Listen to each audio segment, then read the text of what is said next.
नमस्कार दोस्तों, मैं हूं MS योगी। आज फिर एक नए टॉपिक के साथ। दोस्तों, हमारा लाइब्रेरी साइंस का 4th यूनिट चल रहा है और 4th यूनिट में संदर्भ एवं सूचना के स्रोतों के बारे में हम पढ़ रहे हैं। और कल हमने जो पढ़े थे वो पढ़े थे संदर्भ पुस्तकालय के गुण। संदर्भ पुस्तकालय के गुण,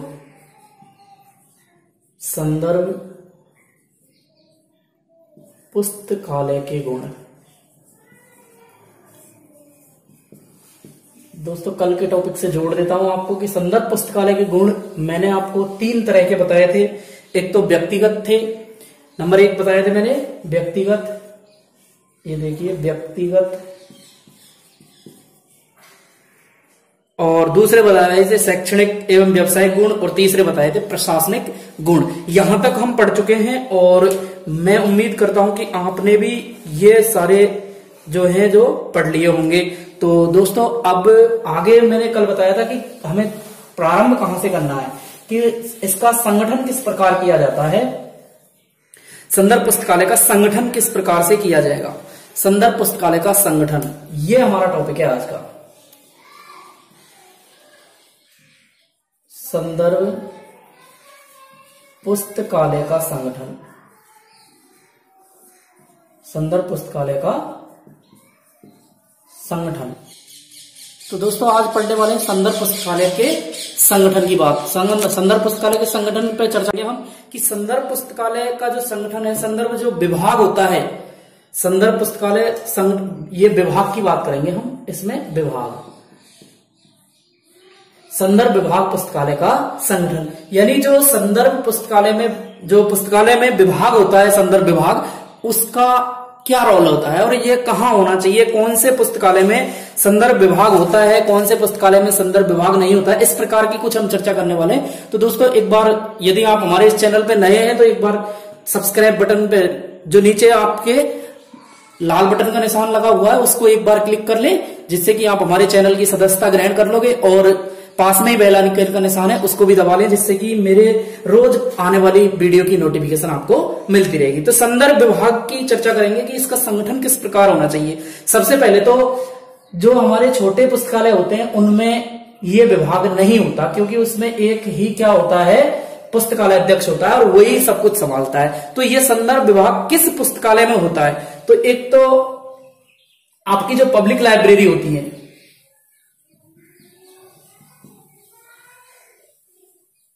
पब्लिक लाइब्रेरी में ये होता है, यानी सार्वजनिक जो पुस्तकालय होते हैं, सार्वजनिक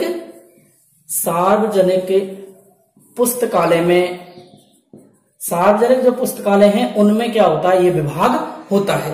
एक विश्वविद्यालय जो पुस्तकालय है, यूनिवर्सिटी लाइब्रेरी, यानी विश्वविद्यालय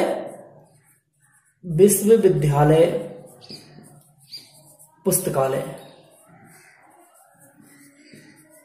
विश्वविद्यालय पुस्तकालय में यह विभाग होता है। तो आपको याद रख लेना है कि छोटे जो पुस्तकालय हैं, छोटे पुस्तकालयों में संदर्भ विभाग नहीं होता है।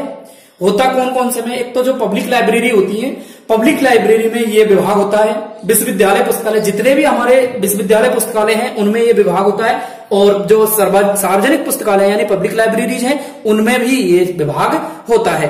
अब संदर्भ विभाग का जो स्थान है वो कहाँ होना चाहिए, इसकी चर्चा करेंगे हम, कि जो ये हमारा स्थान की बात करते हैं हम, स्थान इसका कहाँ होना चाहिए। स्थान, संदर्भ विभाग का स्थान लाइब्रेरी में कहाँ होता है, ये आपको बताना है। तो आप सभी इस चीज को समझ रहे होंगे कि ये जो संदर्भ विभाग है वो होना चाहिए मुख्य द्वार पर। अब आपके मन में अलग अलग विचार आ रहे होंगे कि संदर्भ पुस्तकालय, जो संदर्भ विभाग होता है पुस्तकालय में, वो मुख्य द्वार पर होना चाहिए, कोई कहेगा कि बीच में होना चाहिए, जिसको सब उसमें क्या कर सकते हैं, सब के अधीन हो सकता है वो, यानी सब उसमें आ जा सकते हैं, इसलिए बीच में होना चाहिए। तो मैं आपको बता दूं कि ये होना कहां चाहिए। सबसे पहले तो यदि आपका पुस्तकालय ग्राउंड फ्लोर पर है, किस पर है, ग्राउंड फ्लोर पर है, तो ये होना चाहिए यानी सतह तल पर, सतह तल पर जहां तक हो सके, संभव हो, पुस्तकालय हमेशा ग्राउंड फ्लोर पर होना चाहिए। यानी ग्राउंड फ्लोर पर अगर पुस्तकालय होगा तो सबके लिए इसमें क्या होगी, सुविधा होगी। नंबर 2 बात करते हैं कि ये जो पुस्तकालय है इसमें जो ये विभाग होना चाहिए वो मुख्य द्वार पर होना चाहिए, मेन गेट पर, मुख्य द्वार पर। मुख्य द्वार पर ये क्या होना चाहिए, ये विभाग होना चाहिए, संदर्भ विभाग। नंबर 3 बात करते हैं तो इसको हम केंद्र में भी क्या कर सकते हैं, स्थापित कर सकते हैं, केंद्र में स्थापित कर सकते हैं, केंद्र में स्थापित, केंद्र में स्थापित। तो ये जो होता है, ये इसके 3 मैंने आपको स्थान बताए हैं। ये ग्राउंड फ्लोर पर हो सकता है, और जहां तक आपकी सुविधा हो, यानी जो पुस्तकालय अध्यक्ष होता है उसको ये सोचना चाहिए कि हमेशा पुस्तकालय जो बनाया जाए वो चाहे कोई से भी तल पर हो, लेकिन इसका जो संदर्भ विभाग है वो ग्राउंड फ्लोर पर ही हो। दूसरा होना चाहिए कि यदि पुस्तकालय ग्राउंड फ्लोर पर है आपका, तो संदर्भ विभाग उसके मेन गेट पर होना चाहिए, मुख्य द्वार पर होना चाहिए, और चाहो तो आप केंद्र में भी उनको स्थापित कर सकते हो, केंद्र में भी क्या सकते हो, स्थापित कर सकते हो। ये संदर्भ विभाग का स्थान हो जाएगा। तो ये मैं उम्मीद करता हूं कि आपने लिख लिए होंगे। एक बार नहीं लिखे हो तो एक बार लिख लें कि सबसे पहले आपको लिखना है कि ये ग्राउंड फ्लोर पर होना चाहिए, इसका जो विभाग का जो ये विभाग है पुस्तकालय के मुख्य द्वार पर होना चाहिए। नंबर 3 लिख सकते हैं आप, केंद्र में स्थापित होना चाहिए। तो आपकी इजाजत चाहूंगा इसको साफ करने के लिए। तो आपने ये लिख लिया होगा, और दोस्तों इसी प्रकार हम बड़े आराम से शांत स्वभाव से इसको पढ़ेंगे, और अच्छे से पढ़ना है। दोस्तों मैं आपको एक बात बता दूं कि आप तैयारी इतने सीरियस भाव से करो कि रिजल्ट आने के बाद में आपका क्या हो जाए, हंगामा हो जाए। इसलिए मैं कहता हूं कि आपको अच्छे से तैयारी करनी है, प्रिपरेशन आपकी अच्छी चलनी चाहिए, और ये सब आपके लिए ही उपलब्ध कराया जा रहा है। नंबर 2 की चर्चा करते हैं उपकरणों से संबंधित। किसके? उपकरण, कि इसके लिए उपकरणों की क्या आवश्यकता होती है, कौन कौन से उपकरण इसमें होने चाहिए। तो उपकरणों की चर्चा करते हैं हम। उपकरणों में क्या होना चाहिए कि विभिन्न प्रकार की अलमारियां, क्या होना चाहिए, विभिन्न प्रकार की अलमारियां, विभिन्न प्रकार की अलमारियां इसमें होनी चाहिए। किसमें? संदर्भ पुस्तकालय विभाग में। और एक दूसरी बात करते हैं, ये हमारा नंबर 1 पॉइंट हो जाएगा। नंबर 2 पॉइंट की बात करते हैं हम, कि नंबर 2 पॉइंट होगा हमारा संदर्भ डेस्क। संदर्भ डेस्क जो होता है, संदर्भ डेस्क, अब आप सोच रहे होंगे सर संदर्भ डेस्क होता क्या है। तो सर मैं आपको बता दूं कि संदर्भ डेस्क जो होता है वो होता है कि आप जैसे रिसेप्शन होता है एक, किसी भी स्थान पर आप जाएंगे तो उस पे रिसेप्शन जो होता है, रिसेप्शन की बात करते हैं हम, वहां पर एक व्यक्ति को बिठाया जाता है और वह व्यक्ति केवल सहायता के लिए बैठता है। तो ये व्यक्ति रिसेप्शन, ये संदर्भ डेस्क होगा। संदर्भ डेस्क होता है ये संदर्भ विभाग का एक व्यक्ति होगा जिसको लाइब्रेरियन द्वारा इस पे क्या किया जाएगा, फिक्स किया जाएगा, और वो रिसेप्शन जैसे होता है उस पे बैठेगा और वो केवल आपकी सहायता करेगा। एक होती है आपकी संदर्भ संचिका। नंबर 3 पॉइंट की बात करते हैं हम, संदर्भ संचिका। संदर्भ जो संचिका है, संदर्भ संचिका का तात्पर्य क्या होगा यहाँ, कि संदर्भ संचिका जितनी सूचनाएं दी गई है उनसे संबंधित विषय सामग्री का संग्रह करना और भविष्य में उनका क्या हो सकता है, लाभदायक हो सकता है। तो आप इसमें लिख सकते हैं संदर्भ जो संचिका है, संदर्भ संचिका में आप क्या लिखेंगे कि जितनी सूचनाएं दी गई हैं, आप लिखना चाहो तो लिख सकते हो, जितनी सूचनाएं दी गई हैं, जितनी सूचनाएं दी गई हैं। मैं ऊपर से थोड़ा सा मिटा देता हूं इसको, अगर आपने लिख लिया हो तो मैं इसको यहां से साफ कर देता हूं। जितनी भी सूचनाएं दी गई हैं उनसे संबंधित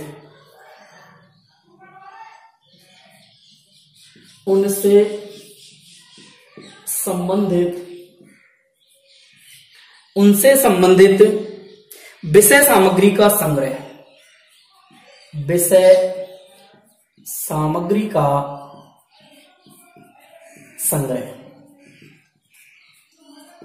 देखो संदर्भ संचिका क्या होती है, जितनी भी सूचनाएं दी गई हैं उन सबसे संबंधित सामग्री का क्या किया जाना चाहिए, संग्रह किया जाना चाहिए।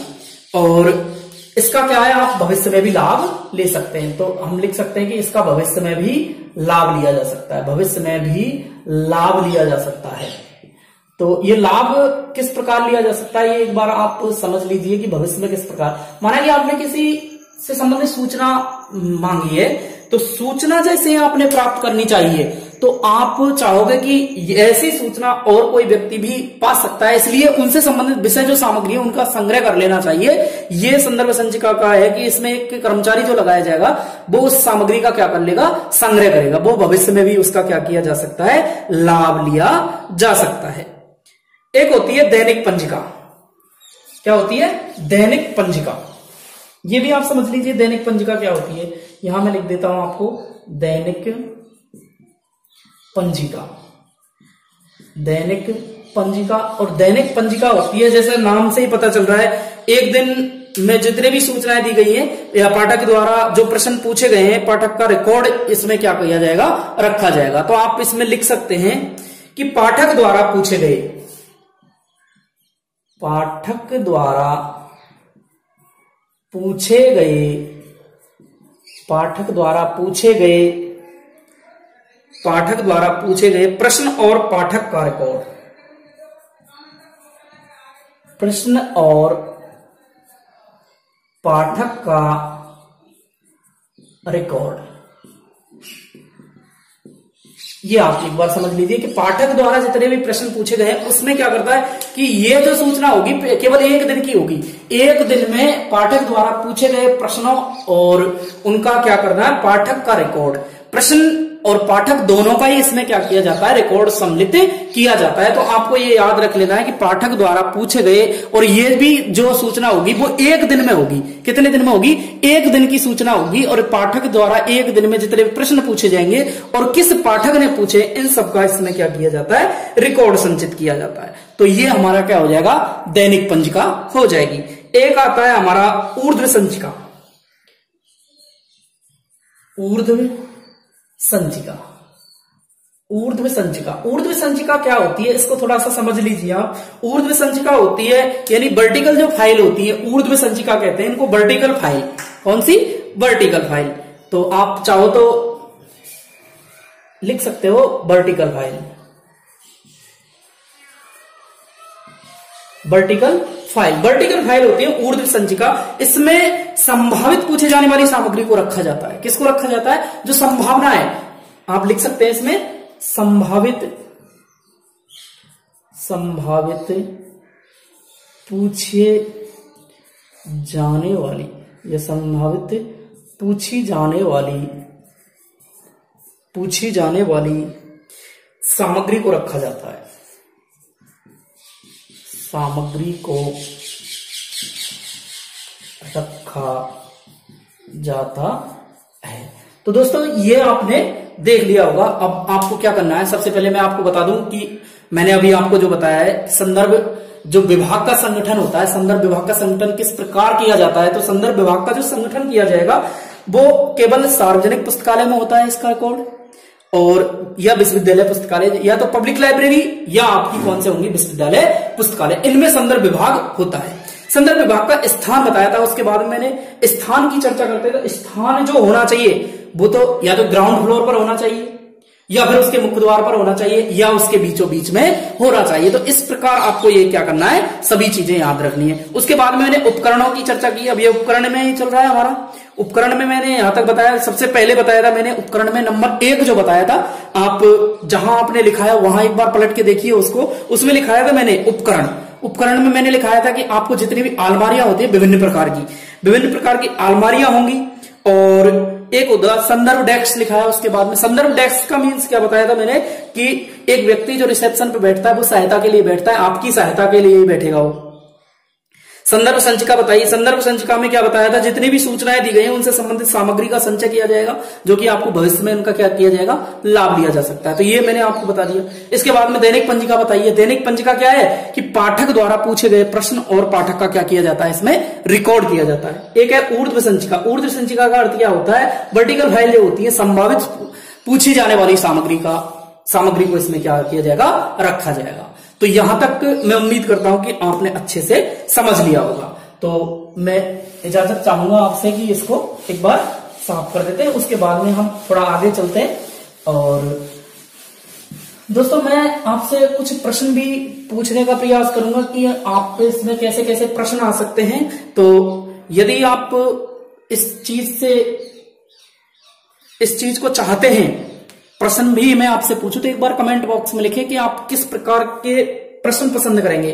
कल हमारा एक स्टूडेंट है जिसने पूछा था कि सर जो और कंपटीशन क्लासेज वाले हैं वो क्या कर रहे हैं कि बहुत ज्यादा टफ क्वेश्चनों की टेस्ट सीरीज चला रहे हैं। तो उनका ये प्रश्न था कि सर जो आपका जो पेपर आएगा वो किस प्रकार का आएगा। तो मेरा उनसे और आप सभी से कहना है कि ये केवल आपने जो पहले पेपर लगा था वो आपने देखा होगा कि उसमें भी यही बताया है कि आपका जो पेपर है वो सिलेबस के अकॉर्डिंग आएगा और सिलेबस के आधार पर ही आपको सब कुछ तय करना है। और मैं ऐसी आपको दिलासा दिलाता हूं कि पेपर इतना टफ नहीं आएगा, आप थोड़ा धैर्य रखें। अब अगला हमारा है सामग्री का व्यवस्थापन, इसमें किस प्रकार किया जा सकता है। थर्ड पॉइंट की बात कर रहे हैं हम, सामग्री का व्यवस्थापन। तो सामग्री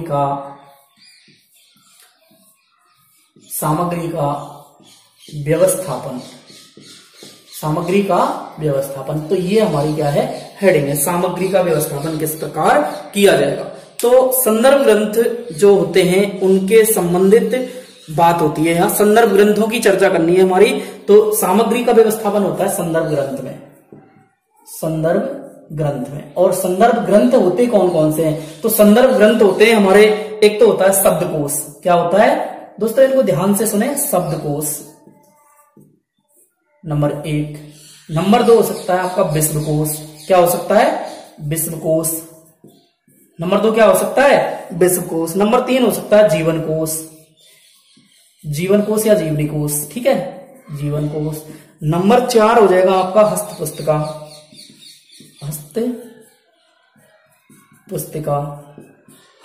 हो जाएगा। नंबर 5 हो जाएगा आपका नियम पुस्तिका। क्या हो जाएगा, नियम पुस्तिका हो जाएगा। ये आपके क्या होते हैं, जो सामग्री होगी वो इस प्रकार से होगी। सामग्री होगी आपकी शब्दकोश है, विश्वकोश है, जीवनकोश है और हस्तपुस्तिका है, नियम पुस्तिका है। तो आप इनको एक बार अच्छे से लिख लीजिए कि हस्तपुस्तिका क्या होती है, जीवनकोश क्या होता है।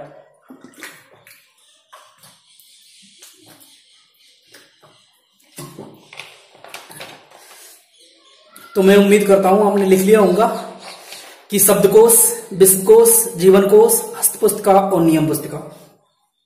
तो ये आपकी क्या हो जाएगी, व्यवस्थापन सामग्री हो जाएगी। तो यहां तक आपने लिख लिया होगा। अब आगे देखिए, आगे हमें क्या याद रखना है, तकनीकी उपकरणों की चर्चा करते हैं। तकनीकी उपकरण कौन कौन से हो सकते हैं। तो आप ये सब जानते हैं कि इसमें तकनीकी उपकरण कौन कौन से हो सकते हैं। नंबर 1 तो है दूरभाष।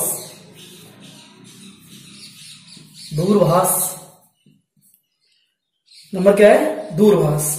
एक हो सकता है इंटरनेट। तकनीकी उपकरणों की बात करें हम, इंटरनेट जो कि आज अभिन्न अंग बन चुका है। नंबर 3 जब इंटरनेट है तो कंप्यूटर, और कंप्यूटर का तो एक यूनिट भी है हमारे इसमें। नंबर 5 जो 5th यूनिट है आपकी, वो कंप्यूटर से संबंधित है। एक आप रख सकते हो इसमें फोटोकॉपी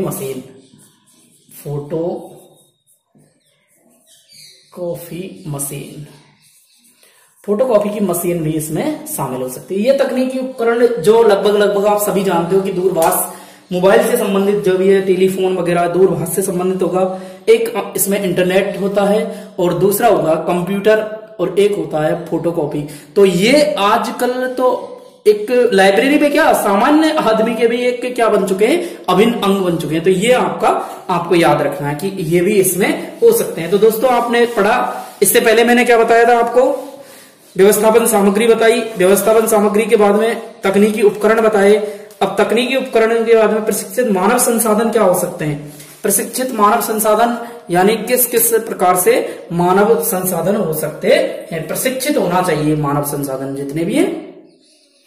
अब पुस्तकालय मार्गदर्शिका हो सकती है, ये मैं आपको लिखा नहीं रहा हूं, चाहे तो आप लिख सकते हो नंबर 5 पॉइंट डाल के, सीधी आपको हेडिंग बनानी, प्रशिक्षित मानव संसाधन, ये आप जानते हो, प्रशिक्षित मानव संसाधन। नंबर 6 पॉइंट आप लिख सकते हो, पुस्तकालय मार्गदर्शिका, पुस्तकालय मार्गदर्शिका, पुस्तकालय मार्गदर्शिका। पुस्तकालय मार्गदर्शिका का यह होती है, पुस्तकालय से संबंधित जितनी भी फाइलें होंगी वो क्या है, पुस्तकालय का मार्गदर्शन हमें देंगे। तो ये आपके क्या होते हैं, ये हमारे क्या हो जाएंगे, संदर्भ पुस्तकालय का संगठन। इस प्रकार से हम कर सकते हैं। अब ये आपने यहां तक पढ़ लिया होगा दोस्तों, ऐसी मैं उम्मीद करता हूं। और इससे आगे का जो हमारा टॉपिक है वो कौन सा है, संदर्भ सेवा के प्रकार। ये भी अपने आप में महत्वपूर्ण है, संदर्भ सेवा के प्रकार। संदर्भ सेवा के क्या प्रकार, संदर्भ सेवा के प्रकार। संदर्भ सेवा के जो प्रकार हैं वो 2 होते हैं। मैं आपको बता दूं संदर्भ सेवा के कितने प्रकार हैं, 2 होते हैं। नंबर जो 1 होता है वो होता है तात्कालिक संदर्भ सेवा, तात्कालिक संदर्भ सेवा, तात्कालिक संदर्भ सेवा। और एक होता है दीर्घकालिक संदर्भ सेवा, दीर्घकालिक संदर्भ सेवा। तो संदर्भ सेवा के प्रकारों पर चर्चा कर रहे हैं हम। संदर्भ सेवा के प्रकार कितने होते हैं, 2 होते हैं, एक तो तात्कालिक संदर्भ सेवा, एक दीर्घकालिक संदर्भ सेवा। अब आपको समझना है कि तात्कालिक संदर्भ जो सेवा होती है वो क्या होती है और दीर्घकालिक संदर्भ सेवा है वो क्या होती है। तो आपको समझना है कि जो तात्कालिक संदर्भ सेवा है, मैं सीधे शब्दों में बताऊं आपको, ज्यादा घुमा फिरा के परिभाषा नहीं देना चाहूंगा, और आपको सीधे शब्दों में मेरे खुद की लैंग्वेज में मैं आपको बताना चाहूंगा कि संदर्भ सेवा, तात्कालिक संदर्भ सेवा वो होती है जो किसी भी पाठक के लिए तुरंत उपलब्ध करवा दी जाए। तात्कालिक का मीन्स क्या है, तत्काल, यानी जब भी पाठक को किसी चीज की आवश्यकता होती है तो वो सेवा उसको जस्ट नाउ उपलब्ध करवा दी जाए, जब चाहता है वो तभी।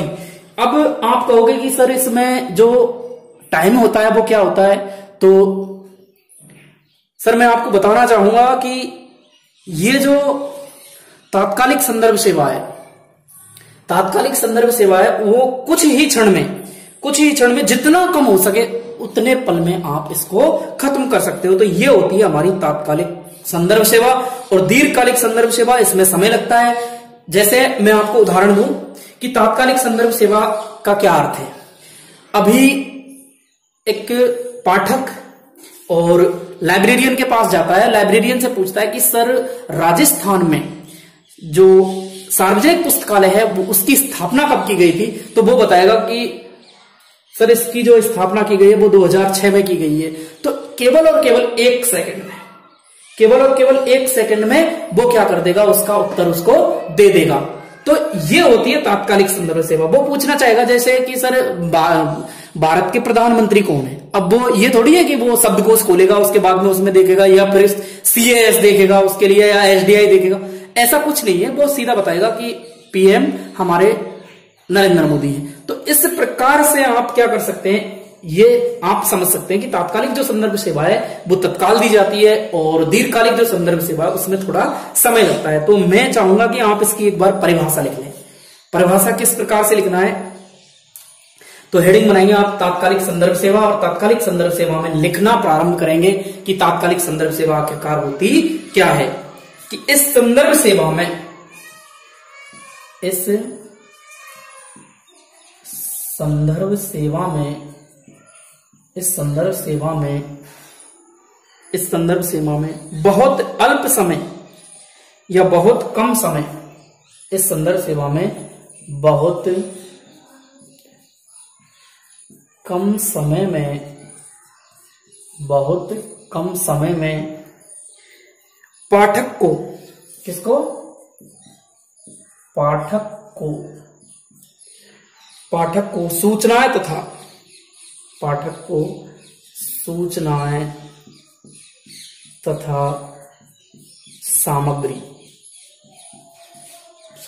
सामग्री उपलब्ध करवाई जाती है। तो ये आपने लिख लिया होगा मेरे साथ साथ में, एक बार आप दोबारा से सुन लीजिए। मैंने बताया कि तत्काल ही संदर्भ सेवा उपलब्ध करवा देना। तो इस संदर्भ सेवा में बहुत कम समय में, हम लैंग्वेज थोड़ी अपने परिभाषा के अनुसार लिख रहे हैं कि इस संदर्भ सेवा में बहुत कम समय में पाठक को सूचनाएं तथा सामग्री क्या करवा दी जाती है? उपलब्ध करवा दी जाती है। ये होती है हमारी क्या? तत्कालिक संदर्भ सेवा। क्या हो जाएगी? तात्कालिक संदर्भ सेवा। तो मैं ऐसी उम्मीद करता हूं कि यहां तक आपने लिख लिया होगा और यह भी अच्छे से समझ लिया होगा। अब मैं चाहूंगा कि आप एक परिभाषा लिख लें कि डॉक्टर जो रंगनाथन है, डॉक्टर रंगनाथन, और जिन्होंने तात्कालिक संदर्भ सेवा की जो परिभाषा दी है, आप उसको एक बार लिखें। तात्कालिक संदर्भ सेवा की परिभाषा एक बार लिखें। और तात्कालिक जो संदर्भ सेवा है उसकी परिभाषा किस प्रकार है कि प्रस्तुत संदर्भ सेवा में, प्रस्तुत संदर्भ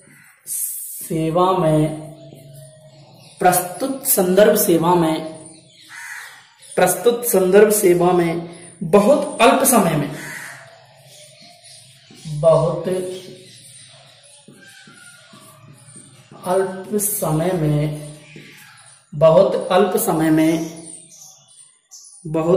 समय में पाठक को सूचना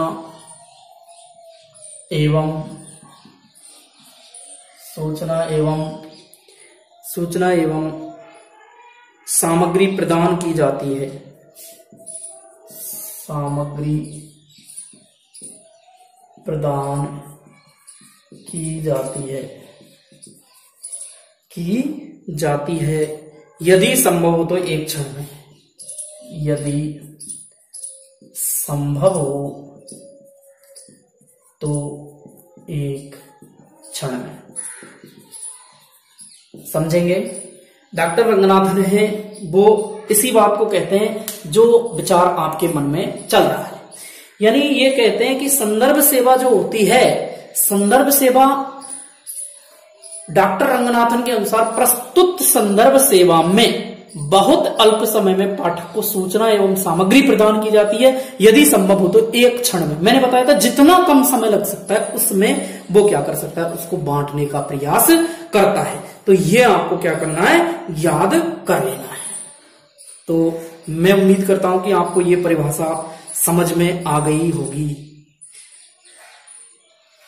अब देखिए, आप संदर्भ सेवा के कुछ उदाहरण प्रस्तुत करना चाहूंगा मैं आपको, उदाहरण, और उदाहरणों पे चलते हैं हम कि संदर्भ सेवा के आखिरकार उदाहरण कैसे हो सकते हैं।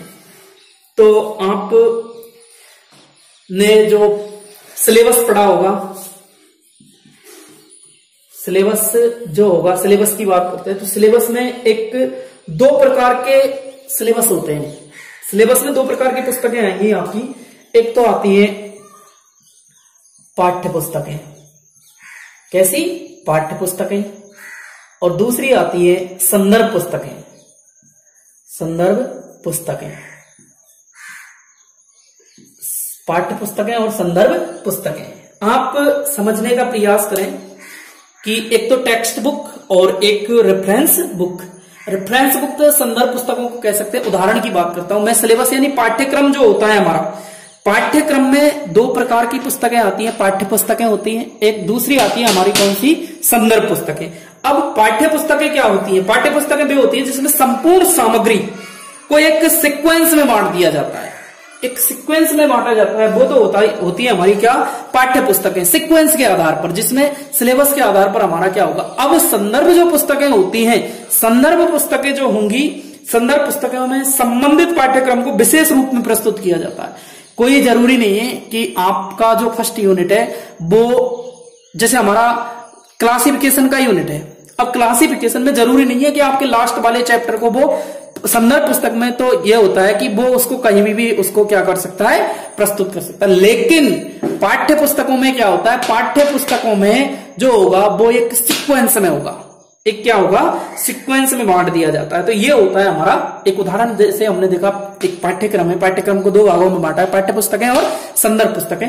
अब आप बताएंगे कि पाठ्य पुस्तकें क्या होती हैं। पाठ्य पुस्तकें होती हैं कि जिनमें संपूर्ण सामग्री को एक सीक्वेंस में बांट दिया जाता है, वो होंगी हमारी पाठ्य पुस्तकें। संदर्भ पुस्तकें होती हैं जिसमें पाठ्यक्रम को एक विशेष रूप में बांटा जाता है, वो होती है हमारी क्या, संदर्भ पुस्तकें। तो ये हमारा क्या हो जाएगा,